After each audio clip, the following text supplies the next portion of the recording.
Hi guys, very good evening. இந்த video முழுக்க முழுக்க சென்னை கிரிக்கெட்டர்ஸ், அப்புறம் வந்து சென்னை கிரிக்கெட்டில் நடக்கக்கூடிய டோர்னமெண்ட்ஸ், லாஸ்ட் வீக் நடந்த வில்லோ வாரியர்ஸ் 2025 பற்றின டோர்னமெண்ட் வீடியோவாக இருக்கும்.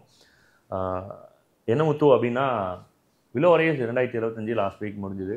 நிறைய டீம்ஸ் வந்து அப்ரிஷியேட் பண்ணாங்க, நல்லா இருந்தது அப்படின்னு சொல்லிட்டு ரொம்ப டைம்ஸ். அதே போல் சில டீமுக்கு வந்து இந்த ரூல்ஸஸில் சொல்லும் போது ரொம்ப டஃப்பான விஷயம் முத்து, இப்படிலாம் பண்ணக்கூடாது அப்படின்லாம் சொல்லியிருந்தாங்க. ரொம்ப கஷ்டமாக இருந்தது. ஏன்னா ஒரே ஒரு எஃபோர்ட் வந்து போட்டோம். இதுக்காக தான் இந்த ரூல்ஸஸ் கொண்டு வந்தோம், இதுக்காக தான் பிளான் பண்ணோன்னா இந்த டோர்னமெண்ட் நல்லா இருந்தது. எல்லா மேட்சுமே 8 ஓவர்ஸு பிடிச்ச மாதிரி பண்ணிங்க அப்படின்ற ஒரு வார்த்தை, அதாவது நல்லா பண்ணிங்கன்ற ஒரு வார்த்தைக்காக நிறைய மெனக்கடல் இருந்தது. டே 1ல் இருந்து பேலட் அலௌன்ஸ் பண்ணதுலேருந்து, என்ட்ரி அட்வான்ஸ் கலெக்ட் பண்ணதுலேருந்து, ஃபோட்டோ சார்ட் கலெக்ட் பண்ணதுலேருந்து, rules and regulations match fixtures போட்டதுலேருந்து, சாட்டர்டே சண்டே எஃபோர்ட்டாக இருக்கட்டும். அதுக்கு முந்தின நாள் சரியான மழை. அந்த மழையில் வந்து 12 மணிக்கு தான் வீட்டுக்கு போனோம். 12 மணி வரலும் வந்து கிரவுண்டில் இருந்து நிறைய விஷயங்கள் எல்லாமே பார்த்துட்டு தான் கஷ்டப்பட்டு தான் போனோம். எல்லாம் எதுக்காக அப்படின்னா, இந்த மெனக்கடெல்லாம் எதுக்காக அப்படின்னா, ஒரு நல்ல டோர்னமெண்ட் பண்ணணும் அப்படின்றதுக்காக. அந்த எஃபோர்ட் வந்து கட்டாயமாக ஆர்கனைசர் பண்ணாங்க. ஸோ நம்மளும் கூட இருந்து பண்ணோம். பட் டீம்ஸுமே சப்போர்ட் பண்ணாங்க.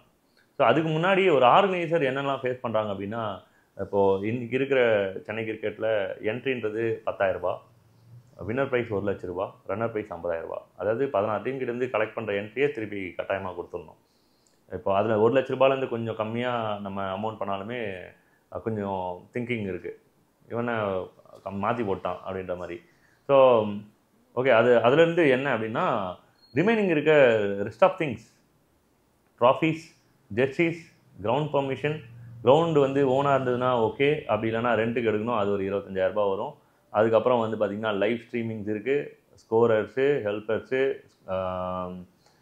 அல்டிமேட்டாக வந்து ஃபுட்டு, டீ, இது அதுன்னு சொல்லிட்டு பன்னுன்னு போயிட்டே இருக்கும். அது பாட்டு லிஸ்ட்டு போயிட்டே இருக்கும். அந்த டோர்னமெண்ட் நடந்து முடிகிறவர்களுமே செலவுன்றது எக்கச்சக்கம். அது எல்லாமே வந்து ஸ்பான்சர்கிட்டேருந்து வாங்கணும். ஒரு குறைஞ்சது ஒரு 5 லட்ச ரூபாவது ஆகும். 1 லட்ச ரூபா டோர்னமெண்ட் வந்து கண்டக்ட் பண்ணோன்னா ஒரு 5 லட்ச ரூபா வந்துடும். 1.5 லட்ச ரூபா என்ட்ரி வாங்கி ப்ரைஸாக கொடுத்துட்டு மீதி இருக்க 3.5 லட்ச ரூபாவை ஒரு ஆர்கனைசர் கலெக்ட் பண்ணி கரெக்டாக டோர்னமெண்ட் பண்ணி எல்லாருக்கும் பிடிச்ச மாதிரி பண்ணிவிட்டு முடிக்கணும். ரொம்ப டஃப்பான ஜாப்பில்.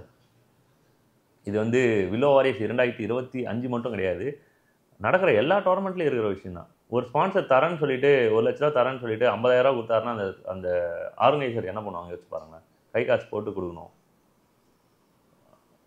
அதே போல் ஒரு ஸ்பான்சர் வந்துன்னு இருக்கும் போது வந்து மேட்ச் வந்து அங்கே லைவில் நடந்துன்னு இருக்கணும். அந்த டைமில் ஏதாவது நம்ம வந்து கரெக்டாக கொண்டு போகணும். ஸோ அந்த டைமில் மேட்சே நடக்கல, கிரவுண்டு எம்டியாக இருக்குது. நிலைமையை யோசிச்சு பாருங்களேன். இதெல்லாம் ரொம்ப டஃப்பான ஒரு விஷயத்தை தாண்டி தான் ஒரு டோர்னமெண்ட். எல்லா டோர்னமெண்ட்டுமே இந்த மாதிரி விஷயங்கள் தான் இருக்குது. ஒரு நல்ல ஃப்ளோவில் கொண்டு போகணும், நல்லபடியாக பண்ணணும்னு சொல்லிட்டு எஃபோர்ட் போடுற நிறைய ஆர்கனைசர் 1 or 2 சீசன்ஸில் பண்ணிடுறாங்க. ஏன் 10 சீசன் நடத்தின டோர்னமெண்ட்டு, 5 சீசன் நடத்தின டோர்னமெண்ட்லாம் வந்து என்னன்னா அப்படியே ஸ்டாப் ஆகிடுது. ஏன் அப்படின்னா, இது எதுக்குடா நமக்கு முடியல, தலைவலிடான்னு விட்டுட்டு தான் போயிடுறாங்க நிறைய டோர்னமெண்ட்ஸை. நிறைய ஆர்கனைசர் வந்து இது பண்ண முடியல, லாஸ் ஆகுது அப்படின்னு தான் விட்டுட்டு போகிறாங்க. டோர்னமெண்ட் பண்ணுறதுனால ஆர்கனைசர் என்ன பெனிஃபிட் இருக்குது? அவங்களுக்கு ஒரு பேர், நல்லா பண்ணுன்ற ஒரு பேர், இதுக்காக தான் நிறைய பேர் பண்ணுறாங்க. இப்போ பட் இந்த நாளில் நிறைய சப்போர்ட்டர்ஸ், நிறைய ஸ்பான்சர்ஸ் நமக்கு வந்து கொடுத்துட்டுருக்காங்க. அந்த டைமில் பிளேயர்ஸ் நமக்கு தான் நிறைய பெனிஃபிட் இருக்குது. வர பிளேயர்ஸாக இருக்கட்டும், டீமுக்காக இருக்கட்டும், நிறைய பெனிஃபிட் அவங்களுக்கு இருக்குது. ஒரு 10,000 rupees என்ட்ரி, 4,000 ரூபா ஒருத்தர் ஜெர்சிஸ் கொடுத்துட்றாங்க, man of the matches gift, best bowler, best batter award, trophy, prizes, விளையாட்டுக்கு நல்ல கிரவுண்டை செக்யூர் பண்ணி கொடுக்குறாங்க.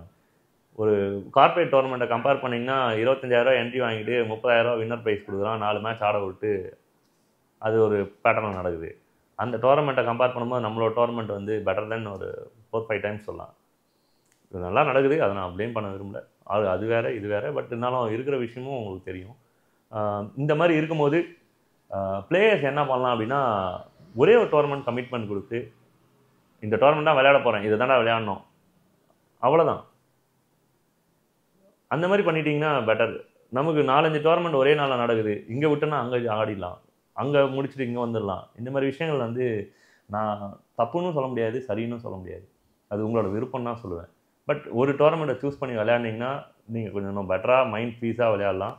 அந்த டோர்னமெண்ட்டும் நல்லபடியாக முடியும். அப்போ வந்து ஒரு டீம், ஒரு ஆர்கனைசர் என்ன ரூல்ஸஸ் சொல்கிறாங்களோ அதை ஃபாலோ பண்ணி விளையாடினா அது போதும்னு நினைப்பாங்க. ஏன்னா ஆர்கனைசர் சைடில் நிறைய ரிஸ்க் இருக்குது. அந்த ரிஸ்க் லெவல்லேருந்து தான் அந்த டோர்னமெண்ட் பண்ணுறாங்க. அது இல்லாமல் வெதர் கண்டிஷன்ஸ் வந்து இப்போது இந்த டைம்லாம் நிறைய ஒரு மாதிரி இருக்குது. ஒரு டோர்னமெண்ட் நடந்து முடிக்கலன்னா அடுத்த வாரம் மறுபடியும் அந்த டோர்னமெண்ட் போகுது. அதுக்கு ரெண்ட் இருக்குது, லைவ் இருக்குது. 2 நாள் செலவுக்கு வந்து ஆர்கனைசர் கிட்ட ஒரு பட்ஜெட் இருக்கும். அந்த பட்ஜெட் 3ஆவது நாள் போகும்போது அதை யார் ஸ்பேர் பண்ணுறது? ஸோ இந்த மாதிரி நிறைய ரிஸ்க் லெவல் இருக்கும்போது பிளேயர்ஸோட ரிஸ்க் லெவல் வந்து ரொம்ப கம்மி. ஆன் டைமுக்கு வந்து விளையாடுறத தவிர்த்து ரிஸ்க்குன்றது கிடையவே கிடையாது. ஸோ அவங்களோட பர்சனல் ஏதாவது ஒரு விஷயம் ஸ்ட்ரக் ஆகினாங்கன்னா ஓகே. ஏன்னா நம்ம இன்டர்நேஷ்னல் பிளேயர்ஸ் கிடையாது, ப்ரொஃபஷனல் கிரிக்கெட்டர்ஸ் கிடையாது. ஒரு டென்னிஸ் பால் கிரிக்கெட்டர் அதுலேயும் நிறைய ப்ரொஃபஷனல்ஸ் இங்கேருந்து கொஞ்சம் டிஎன்பிஎல் நம்ம தம்பிங்களாம் விளையாடுறாங்க, அண்ணனுங்க விளையாடுறாங்க. ஸோ அதெல்லாம் இருக்குது. ஸோ அங்கே வந்து நம்ம டைமிங்கிறது கட்டாயமாக ஃபாலோ பண்ணி தான் ஆகணும். ஆனால் சென்னை கிரிக்கெட்டில் டைமிங் அப்படின்ற ஒரு விஷயம் வந்து கொஞ்சம் கம்மியாக தான் இருக்கும். ஏன்னா யாருமே வந்து அவங்கவுங்களுக்கு நிறைய ரெஸ்பான்சிபிலிட்டி இருக்குது, வேலையாக இருக்குது, ஃபேமிலி இருக்குது, எல்லாமே இருக்கும். பட் சின்ன சின்ன விஷயங்கள் கரெக்ட் பண்ணிக்கிட்டோன்னா டோர்னமெண்ட் நல்லா போகும். முக்கியமான விஷயம், ஒரே ஒரு விஷயம் மறந்து போன விஷயம், அத்திப்பேட்டி அழிஞ்சு போன மாதிரி இந்த ஃபைனலில் வந்து ஒரு ஓவர் மேட்ச்சு, நைட்டில் மேட்ச்சு, அதை விளையாட்டு செலிப்ரேஷன், ஒரு ஓவர் வின் பண்ணிட்டு செலிப்ரேஷன் கட்டாயமாக பண்ணவே வேண்டாம். அது ஒரு 6 ஹவர்ஸ் 8 ஹவர்ஸ் மேட்ச்சு நல்லா நடக்கும்போது அந்த செலிப்ரேஷன் பார்க்குறது ரொம்ப சந்தோஷமாக இருக்கும். அந்த ஒரு ஓவர் அந்த நைட்டில் விளையாடிட்டு கண்ணு தெரியாமல் பாலை விட்டுட்டு பின்னாடி போயிடும், அதில் ரன் ஓடி ஜெயிச்சு, அது உண்மையாகவே யாருக்குமே செலிப்ரேஷன் உண்மையாகவே எந்த ஒரு அஸ் அ க்ரௌட் ஃபேன்ஸு கிரிக்கெட்டராக யாருமே அது வந்து விரும்ப மாட்டாங்க. ஸோ அது ஏன் ஒரு ஓவர் மேட்ச் நடக்குது அப்படின்னா, நம்ம சாட்டர்டே சண்டேன்ற ஒரு ஃபார்மேட் பண்ணிகிட்ருக்கோம். அது இல்லாமல் 16 டீம்ஸ் ஃபார்மேட் பண்ணிகிட்ருக்கோம். 16ன்றதை 12ஆக மாற்றிடணும், இல்லை 8ஆக மாற்றிட்டு ஓவர்ஸ் இன்க்ரீஸ் பண்ணி க்ளீனாக நடத்துங்க. என்ட்ரி ப்ரைஸ் வந்து வச்சுட்டு வின்னர் ரன்னர் ப்ரைஸஸ் வந்து குறைச்சி வச்சு பண்ணால் கூட இந்த மாதிரி விஷயங்கள் நல்லாயிருக்கும். இந்த ஃபைனல்ன்ற ஒரு விஷயத்தை வந்து ஒரு சேலஞ்சாக எடுத்து ஆர்கனைசர் பண்ணாலுமே சின்ன சின்ன விஷயத்தில் வந்து ஃபெயில் ஆகிடுது. இப்போது அதை ட்ரெண்டிங் பண்ணலாம். நாங்கள் 6 ஹவர்ஸ் பண்ணிட்டோம், நீங்களும் பண்ணுங்கன்னு சொல்லிட்டு ஒரு சேலஞ்ச் கொடுக்கலாம் ஒரு டோர்னமெண்ட்லேயுமே. இதுக்கப்புறம் போகிற டோர்னமெண்ட்டும் வந்து நான் கட்டாயமாக பார்ப்பேன். நான் யாராவது 6 ஹவர்ஸ் பண்ணாங்க அப்படின்னா கட்டாயமாக நம்ம அப்ரிஷியேட் பண்ணணும். ஏன்னா அது ஃபைனலை பார்க்குறதுக்கு தான் எல்லாருக்குமே ரொம்ப பிடிக்கும். பட் இன்றைக்கி நாளில் செமி ஃபைனலோட ஒரு டோர்னமெண்ட்டே முடிஞ்சு போயிடுது. ஃபைனலுன்றது சம்பிரதாயமாக தான் நடக்குது. அந்த ஒரு ஓவரில் அந்த ஃபைனலுக்கே ஃபைனலை பற்றி தான் பிடிக்காது. ஸோ ஏதாவது கொஞ்சம் டூ மச்சாக பேசினா சாரி. ஏன்னா நல்லா போயிட்டுருக்க கிரிக்கெட் இப்போ போயிட்டுருக்கு, நல்லா போயிட்டுருக்கு. சென்னை கிரிக்கெட் எல்லாமே ரொம்ப நல்லா போயிட்டுருக்கு. நீ ஏன் இவ்வளோ டூ மச்சாக பேசுகிறேன் அப்படின்னா, ஒரு எப்படி சொல்கிறதுனா, ஒரு கிரிக்கெட்டராக இருக்கிற ஒரு விருப்பமாக சொல்லிடுறேன் இதை. நிறைய பேருக்கு வந்து இது ரீச் ஆகும். ஒரு சின்ன சேஞ்ச் நடந்தால் நல்லாயிருக்கும். எல்லாருமே விருப்பப்படுற ஒரு ஆசை தான் நான் சொல்லியிருக்கிறது. அதனால் யாரும் என் மேலே கோவப்பட வேணாம். இந்த டோர்னமெண்ட்டில் நிறைய பேருக்கு மன வருத்தம் இருந்தாலும் மன்னிச்சிருங்க. ஸோ இந்த வருஷம் வில்லோ வாரியர்ஸில் என்னென்ன ரூல்ஸ் இருந்ததோ, என்னென்ன ஏற்பாடுகள் இருந்ததோ, அதே வந்து அதை விட இன்னும் பெட்டராக அடுத்த வருஷமும் இருக்கும். இந்த வருஷத்தில் உங்களுக்கு ஏதாவது மன வருத்தத்தை வந்து கொடுத்துருந்தோம் அப்படின்னா மன்னிச்சிருங்க.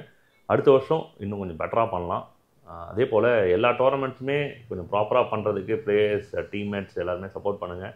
இன்னும் கிரிக்கெட்டை பயங்கரமாக என்ஜாய் பண்ணலாம். நிறைய டோர்னமெண்ட் அப்கமிங்கில் இருக்குது, அதையும் என்ஜாய் பண்ணலாம்.